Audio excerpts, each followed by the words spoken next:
I am the greatest. I wish I was 50 years younger and I'd kick your ass. You won't do shit.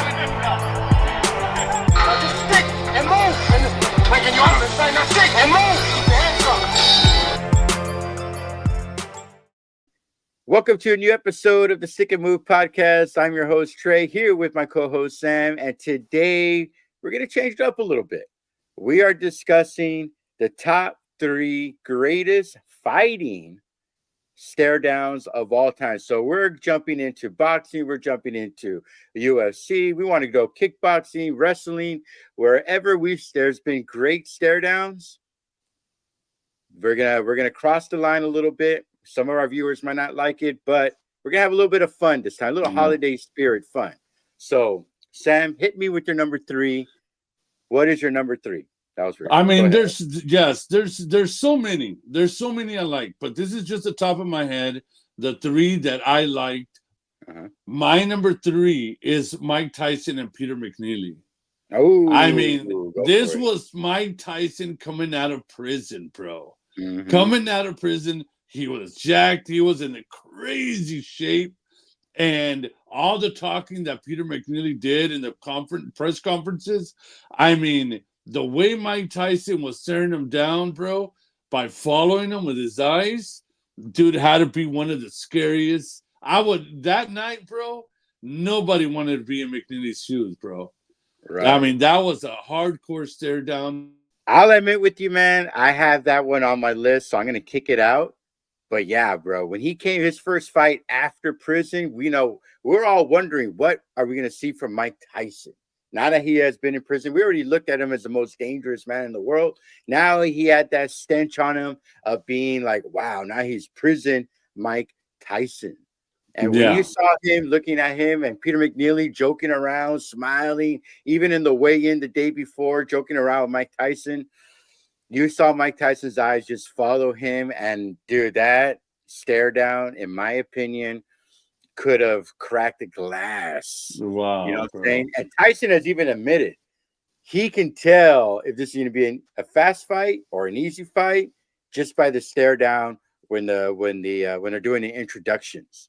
And I like your number 3 because that is a legit moment where people are just looking at that stare down and they're like, all right, we just spent $50 on a pay-per-view that's going to end in 1 round. And sure enough, not only did it do that, but Peter McNeely went down in the first 5 seconds of that round, if I'm not mistaken. Yeah. Yeah, I remember that fight. That was pretty crazy. All right, that's cool, man. I like your number 3. So what's your number 3? So my number 3, I'm going into another world of combat sports. After all, we're called the Fighting Podcast. I know, we could have done different sports, but we're sticking more with boxing. But my number 3 is, hey guys, Trey here. If you love today's controversial episode and you want to see our channel grow, please drop a like, subscribe, and also comment. Sam and I are always going back and forth with those commenters on our controversial topics and opinions, and we love it so much. So go ahead and hit that like button. Hit that subscribe, most importantly, so our channel can grow and we can give you guys the best content as possible. Sam and I were always uploading multiple videos a week, and we want to continue doing that, and we need your help. So go ahead and subscribe, guys. And most importantly, like I always say, don't forget to stick and move, baby. WrestleMania 3, Hulk Hogan versus Andre the Giant, brother. Oh, bro. That stare down. What do you say? The immovable object versus the irresistible force, if I'm not mistaken, or give it the other way around. And you just saw 7'5" Andre the Giant against 6'8" Hulk Hogan looking at each other. Andre the Giant didn't even budge, and here was Hulk Hogan, kind of like Peter McNeely, just chattering his mouth off. Nobody knew what he was saying. Right? Dude, I can't believe I forgot that one. Yeah, go ahead. But here's the significance of that bout, bro. That, to me, in my opinion, this could be argued. I know there's insane wrestling fans. I used to be a big wrestling fan. Kind of got out of it after the Stone Cold era. But that moment, that stare down right there, in my opinion, was the launch pad of WWF at the time, or wrestling at nowadays WWE, launch pad to the amazing success that it is today. Dude, they stared at each other for 30 seconds, 32 seconds, if I'm not mistaken, 33. And then boom, they just go at it at each other. It was an epic match. Within the first minute, Hulk Hogan tries to pick him up, this 500-pound behemoth of a man, and he goes back down. And it just ended up being an epic battle that launched the careers of not only Andre the Giant and, of course, Hulk Hogan, who would later on become this mythic figure, right? But it elevated wrestling forever, whether you love wrestling or not. I know we have a lot of viewers that can't believe we're talking about this, but it changed an industry. That little stare down right there. Go ahead. Dude, that was one of the greatest events in my childhood, era, bro. Right, I mean, right. that was, dude, I cannot believe that you thought of that. I mean, that is crazy. It was one of the greatest stare downs to ever, bro, ever. That is an awesome number 3, man. I don't know how the hell I'm gonna. I don't know how I'm gonna top it, man. Honestly, I only wish, the camera angle was better, because it was kind of like a distant shot, a side angle. I wanted to see the close up. Maybe somebody can send us a link of a different angle, but I was trying to find one. But bro, Andre the Giant's staring at Hulk Hogan as Hulk Hogan's hair is going flashing, flipping and upside down, left and right, and Andre the Giant just stone cold. yeah, I remember that, dude. That I was don't such know. a big moment. Yeah, All I don't right, know how I'm so gonna cover that, but anyways, all right, what is I your number 2? my number 2 has to be Ray Leonard versus Wilfredo Benitez. Oh, That is, underrated, bro. dude. Underrated stare down. Talk to me. When I saw this fight, bro, and Wilfredo Benitez, bro, he's that's his thing. He's tried it with everybody he's fought. So the Hearns one was good too. Benitez and Hearns. But this one, bro, was iconic, bro. Right, When right. I saw this as a kid, I said to myself, this is as real as it gets, man. Right. This is so real. I don't know how to describe it, but man, the way they locked and the way the people let them lock eyes. I mean, and they were staring at each other for a long time, and it was Benitez trying to show it, or his that he's brave. You know what I'm saying? His machismo, and the way Leonard was just not afraid of it, bro. It was a great lock of eyes. I mean, one of the greatest stare downs I've ever seen in my life, man. I'll say this, dude. That was Benitez's thing. He was underrated. I know there's the Mexican Puerto Rican rivalry, of course, inside and outside the ring, but you got to give it when you got to give it. And Benitez had a fantastic stare down, even with Duran when he stared him down. I mean, that was part of his. That's part of his motivation. Benitez, just a stone cold killer inside that ring, and his stare down was all-time epic. And what I love about that Sugar Ray Leonard one, bro, is that we saw a different side of Leonard. Sugar Ray, one of the greatest smiles in sports history, right? This fun, jovial spirit inside and outside the ring that attracted the Hollywood elites and females to watching boxing at the time. Here he was, Sugar Ray, looking at Benitez's stare down. He did not meet it with the smile that we all expected. Sugar Ray was locked in and stared him down. And you know what, bro? His stare down in response to Benitez's stare down was right there with him. Oh, and yeah. I think that's what, I don't want to say that gave him the leverage, but I think Sugar Ray sized him up right there, and it's like, yeah, I could take this as you want by TKO, if I'm not mistaken. So I'm down with your number 2, bro. That's an excellent number 2. Yeah, it was. I think it's part of Benitez's game plan. Right. You know, is he tries to mess with people's heads, and it just didn't work. I mean, don't get me wrong. It was a great fight. Great fight from both, but tremendous, tremendous. yeah, it was a great fight, but Ray was better that night. So, I agree with you, man. So who is your number 2? Well, I originally had Tyson McNeely, but I'm taking it out of there, and I'm gonna put in one that is probably everybody's number 1. Okay, and I'm going Don Fry versus Yoshihiro Takayama. Dude, you took my number 1, dude. Yeah, go ahead. All right, go ahead. so you're when you respond to mine, we'll just go to your number 1. Yeah, it's okay. Bro, No, this is that bout right there, dude. That face off right there just showed you how one from the West, one from the East, one this giant monster, and believe me, Fry is no small potato either. But it was just not only that, but they just jump out, just start hitting. It looked like they were giving each other noogies. You know what I'm saying? Yeah, just punching each other, and it was one of those legendary fights that's going to go down not only in Pride lore, but across all fighting platforms as one of the greatest fights of all time. And it starts with that stare downs. They're like 1 millimeter away from each other, from almost, it looked like almost kissing. That's how close they were. Go ahead. Yeah, no, that was legendary. That was my number 1. Dude, that was one of the they beat each other down bad, bro. Right. And I would like me, I was, I see what you're saying. It's like they're giving each other noogies, but dude, they got busted up, bro. They did. And they wouldn't stop, and it just got worse.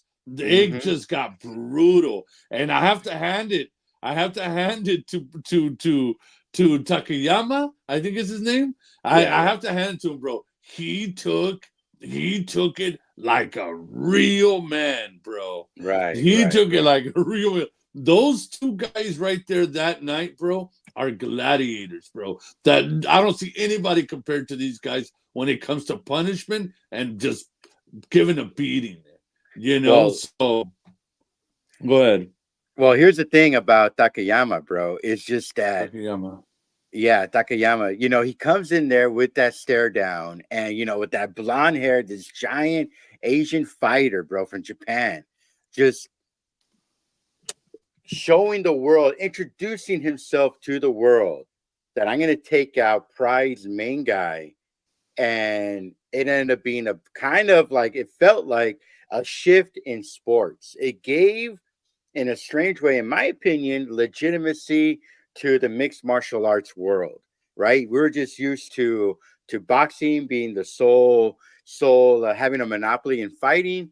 And here was Pride coming in. UFC was in its infancy at the time, really did not really have an identity at the time. And here was Pride really making the footprint on getting the best from the East versus the best from the West, or at the very least, getting the face from the West to fight this monster from Japan. And it lived up to the billing. I mean, after having a stare down like that, there's no way that fight could not have been epic. Yeah. So I'll leave it at that. Yeah, great number 2. I'm going to have to change my number 1 now. Go for it, bro. Go for it. Okay, my number 1, because it's in my head right now, is, bro, the stare down of Tommy Hitman Hearns when he was looking at Roberto Duran, bro. Yeah, dude. I have that on my notes. Dude, when Hearns was staring down Duran, bro, Hearns, I don't know what happened in the press conference, but Hearns was like he wanted to kill him, bro. Right. He looked like and he did. And he did, bro. He did. Tommy Hearns has a wicked look, bro. That's one man, bro, that you don't want staring you down anywhere, man. Dude. The dude's tall, scary looking. That stare down is my number 1 because it's memorable, bro. I'll never forget it. I'll say this about that stare down, bro. I have it here on my notes. I wanted to put that number one, but I've talked about it so much on this podcast. I kind of wanted to leave the predictability out, even though I think my number one is still predictable. But you're right, dude. If you didn't know who Tommy Hitman Hearns was, and you saw that guy in a bar looking at you like that, bro. You could weigh 150 pounds, 250 pounds, 350 pounds, solid muscle, bro. And he looks at you like that, you'll be like, you know what, bro? Take my wallet, brother. You know what I'm saying? Yeah. Let me buy you a beer. I'll pay your rent, and here's my wallet. You know what I'm saying? Yeah. Just scary, man. Scary. Dude, the way, and by the way, an underrated stare down also with him was also with Benitez, bro. Oh, when they looked at each other, oh, dude, that was like a clash of stare down titans right there, brother. Yeah. But look, you saw that. You're right, dude. There looked like in that stare down that Tommy hit, like Duran hooked up with his mom or something. You know what I'm saying? Yeah. It was crazy, bro. And the way he knocked him out, I know you and I haven't done our top 3 greatest knockouts in boxing history. We should very soon. I'm pretty sure that knockout's on there. What he did to Duran, and you could see in that stare down that Duran cracked. You know, he cracked in that stare down. It looked like Duran didn't know what to do. Yeah. He lost in that stare down. When I saw that, I was like, 100%. oh, this fight is over. And sure enough, it was, brother. So who's your number one, man? My number one is my all-time favorite, bro. It is, I've talked about it with you millions of times. Yeah, it's George Foreman versus Joe Frazier. Yeah. Bro, I know Mike Tyson always, and even Hearns, always gets the credit for the greatest stare down, bro. But when Foreman is looking at Joe Frazier, and it's like a tight shot that the cameraman got, you know, a couple of inches to the left, it would not have had its significance. You know what I'm saying? But that shot in the shoulders, over Joe Frazier's shoulder, bro. Same thing, bro. If I was some kind of boxing champion and George Foreman, who was a nobody, looked at me like that in a bar, oh man, here, bro, have my wallet, brother. Yeah, you know what I'm saying? Yeah, bro. You can have my girl, take her. You know what I'm saying? But bro, like, and here's the funny thing: when they finally turned the camera to the other side, dude, Joe Frazier looked intimidating. Also, it just happened so quickly. Yeah, you know? I remember he went back to the ring like, oh man, here we go. Yeah, bro. And it's interesting because Frazier admits that he was nervous, that his knees were wobbling when he was staring down Frazier because he has such respect for him. That was one of his heroes coming up. That Joe Frazier is one of his heroes, and he was like, I'm actually in the ring with the guy that, you know, I idolize as a boxer coming up. Yeah. So he was actually nervous, but world class stare down. Also, when he fought Ernie Shavers, bro, another stare down that he took down that he used as leverage to fight against that big monster over there. So that is my number one. You have any thoughts on that stare down? Dude, I remember seeing that, of course. You know, I saw it on YouTube or VHS. I saw that, and I just thought to myself, what could Joe Frazier be thinking at that moment? Right, dude, seeing a monster, dude, looking up and seeing a guy staring you down, you know he has power. You know, am I going to be able to take it? You know, and look what happened, bro. That was total destruction. That was total destruction. Yeah, man, I agree. That's, you know, I like that number one, man. Greatest stare downs ever. Are there any that you left off? I like the way the stare down that I don't know if any of y'all remember this. I like the stare down of Tito Trinidad when he was gonna fight William Joppy. Yeah, I mean, he wanted to eat him up, bro. Right. You know, that was a great stare down. Also, I think there was one where it was I think it was Julian Jackson. I think it was with was it Terry Norris? What was he that he had? What was his name, man? I'm trying to remember, bro. Yeah, I know what you're talking about, though. There was a stare. How about you? Is there anybody that you remember? Well, dude, one of my favorite guys that was known for his stare down that's very underrated was when Rampage Jackson would Oh stare yeah. down. Yeah, when he stared down John Jones, dude. I mean, I know that was a mismatch in a fight, but Rampage Jackson, bro, in my opinion, bro, had one of the greatest stare downs of all time, brother. You know what I'm saying? Yeah. And when he was staring down John Jones, even though John Jones was looking down on him, it was just another. You could tell that the respect ended there for each other. You know what I'm Yeah, saying? yeah. Yeah. So And I have Crow Cop also. Remember Crow Cop? yeah, Crow Yeah, Cop. Crow Yeah, Cop bro. also. That guy had a vicious stare down, bro.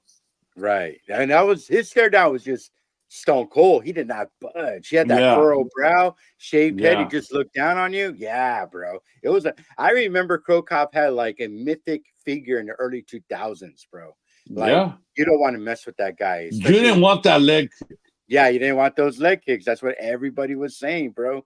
So, yeah, I remember, yeah, the main one with Rampage, of course, that the UFC people would not forgive me on was Rampage staring down Silva, bro.